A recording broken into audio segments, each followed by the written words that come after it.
the woman comes around. Happy friendship day రాచారి.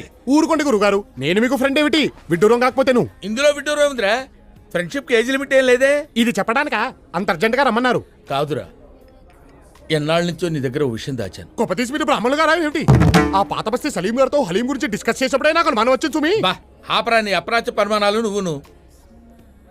నిన్నో విషయం అడగాలనుందిరా. ఏమిటి? నువ్వు ఎప్పుడైనా ఎవరినైనా ప్రేమించావురా? ప్రేమ? నేనా? మనం కూడా ప్రేమించొచ్చా గురువు గారు?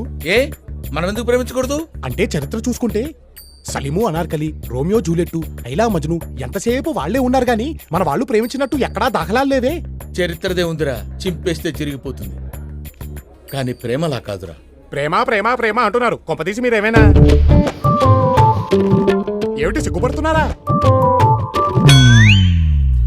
వీడు మొఖానికి సిగ్గు కూడాను. ఏమండోయ్, మీరు సిగ్గుపడ్డం మాని ఆ అమ్మాయి ఎవరో చెప్పండి. మన రాజమండ్రి గణపతి శాస్త్రి లేడు? లేడుగా.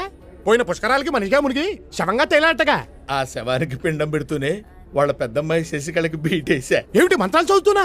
నోరు మంత్రాలు చదువుతుంటే ఖాళీగా ఏం చేస్తాయిరా? ఏసే. కానీ నా బ్యాడ్ లక్, నా ప్రేమని చెప్పే లోపే దానికి పెళ్ళైపోయింది. అదే పెళ్ళిలో వాడు రెండో కూతురు లక్ష్మీకళని చూశాను. Just average. అందుకే దగ్గరుండి ఏదో సంబంధం చూసి పెళ్లి చేశాను. కానీ మూడోది చంద్రకళ ఉంటుందిరా. ఇంకది కూడా మిస్ అవుతాయి, మీకు మిగిలేది తల్లే. ఆ టెన్షన్ నాకు ఉందిరోయ్. అందుకే సంవత్సరం క్రితం తల్లి కూతురు ఇద్దరిని సనతనకు షిఫ్ట్ చేశా.